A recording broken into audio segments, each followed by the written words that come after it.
सोचिए, एक ऐसा लड़का जो नंबर्स में सिर्फ गिनती नहीं बल्कि अनंत को देखता था। आज की हमारी ये खास पेशकश उसी महान हस्ती श्रीनिवास रामानुजन और नेशनल मैथमेटिक्स डे के बारे में है।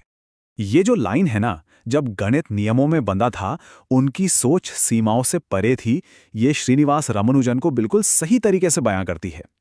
एक ऐसा इंसान जिसकी सोच किसी भी रूल बुक में फिट नहीं होती थी, उन्होंने तो मैथ्स को देखने का पूरा तरीका ही बदल डाला।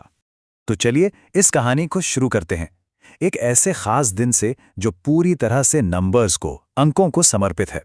लेकिन मन में सवाल तो आता है ना, कि आखिर 22 दिसंबर ही क्यों? इस डेट में ऐसा क्या खास है भाई कि इसे पूरे देश में मैथ्स के त्योहार की तरह मनाया जाता है? तो हर साल 22 दिसंबर को भारत में मनाया जाता है नेशनल मैथमेटिक्स डे। लेकिन ये सिर्फ मैथ्स का जश्न मनाने का दिन नहीं है, ये एक श्रद्धांजलि है एक बहुत ही असाधारण टैलेंट को। अब देखिए कि ये सारी चीजें जुड़ती कैसे हैं। 1887 में इसी दिन श्रीनिवास रामानुजन का जन्म हुआ था और फिर सालों बाद 2011 में भारत सरकार ने उनकी इसी विरासत को सम्मान देने के लिए इस दिन को नेशनल मैथमेटिक्स डे घोषित कर दिया। इतना ही नहीं, 2012 को तो पूरा का पूरा नेशनल मैथमेटिक्स ईयर के तौर पर मनाया गया था।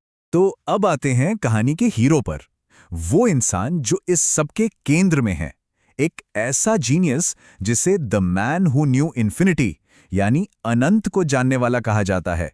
उनका जन्म हुआ था 1887 में तमिलनाडु के कुंभकोणम में, और जिंदगी भले ही बहुत लंबी नहीं जी, लेकिन उनका जो असर है ना, वो हमेशा के लिए है। आज भी उनके दिए फॉर्मूले और आइडियाज साइंस की बुनियाद में हैं। और सबसे हैरान करने वाली बात क्या है, रामानुजन के पास मैथ्स में कोई फॉर्मल डिग्री नहीं थी, कुछ नहीं, लेकिन उनके पास कुछ ऐसा था जो डिग्री से कहीं ज्यादा कीमती था, एक गजब का लगभग दैवीय सा इंट्यूशन, जो उन्हें सीधे गणित के सच तक ले जाता था। जरा इस नंबर को देखिए, 3900। अपनी छोटी सी जिंदगी में रामानुजन ने करीब करीब इतने मैथमेटिकल रिजल्ट्स, आइडेंटिटीज और इक्वेशंस लिख डाले थे। सोचिए, और इनमें से कई तो आज भी मैथमेटिशियंस के लिए एक पहेली हैं जिन पर रिसर्च चल रही है। उन्होंने नंबर थ्योरी, इन्फिनिट सीरीज और कंटिन्यूड फ्रैक्शंस जैसे बहुत ही कॉम्प्लेक्स फील्ड्स में अपना सबसे बड़ा योगदान दिया, और इन फील्ड्स में उनका काम आज भी अमर है। लेकिन देखिए, रामानुजन कोई अकेले जीनियस नहीं थे, वो तो भारत की एक बहुत ही पुरानी और महान मैथमेटिकल परंपरा की एक मॉडर्न कड़ी थे। तो चलिए जरा इस परंपरा पर भी एक नजर डालते हैं। सरकारी डॉक्यूमेंट्स बताते हैं कि भारत में मैथ्स का डेवलपमेंट 1200 बीसी यानी आज से हजारों साल पहले ही शुरू हो गया था। ये एक ऐसी विरासत है जो कितनी कितनी पुरानी है।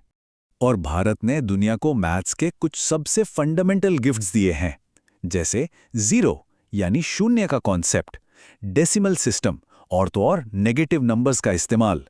ये सारे के सारे क्रांतिकारी आइडियाज यहीं से आए और इन्होंने मैथ्स की पूरी भाषा ही बदल कर रख दी। तो आर्यभट्ट, ब्रह्मगुप्त और भास्कर द्वितीय जैसे महान विद्वानों की इसी शानदार परंपरा में श्रीनिवास रामानुजन एक मॉडर्न टॉर्च बेरर बनकर सामने आए। ठीक है, ये तो हुई इतिहास की बात, पर आज के जमाने में रामानुजन की लेगेसी का क्या मतलब है? उनके काम की गूंज आज भी मॉडर्न साइंस में कैसे सुनाई देती है? आपको जानकर हैरानी होगी कि उनके जो एब्स्ट्रैक्ट से लगने वाले फॉर्मूले हैं ना, वो आज क्वांटम फिजिक्स, क्रिप्टोग्राफी और यहाँ तक कि आर्टिफिशियल इंटेलिजेंस यानी एआई में भी इस्तेमाल होते हैं। कैम्ब्रिज से लेकर कैलिफोर्निया तक हर जगह उनका नाम बहुत सम्मान से लिया जाता है। और बस यही तो नेशनल मैथमेटिक्स डे का असली मकसद है। ये सिर्फ पास्ट को याद करने का दिन नहीं है, बल्कि फ्यूचर को बनाने का एक मौका है। ये स्टूडेंट्स को इंस्पायर करता है कि सवाल पूछो, तर्क करो और अपनी सोच को किसी भी सीमा में मत बांधो। रामानुजन की कहानी का सबसे बड़ा सबक शायद यही है कि टैलेंट जो है ना, वो हालात का मोहताज नहीं होता। उनकी पूरी जिंदगी हमें यही सिखाती है कि अगर जुनून हो, हिम्मत हो, तो कोई भी मुश्किल पार की जा सकती है। रामानुजन तो चले गए, पर उनके नंबर्स वो आज भी जिंदा हैं, और अगला रामानुजन वो कहीं ना कहीं जरूर होगा। और ये सोचना कितना एक्साइटिंग है ना, कि वो क्या खोज निकालेगा।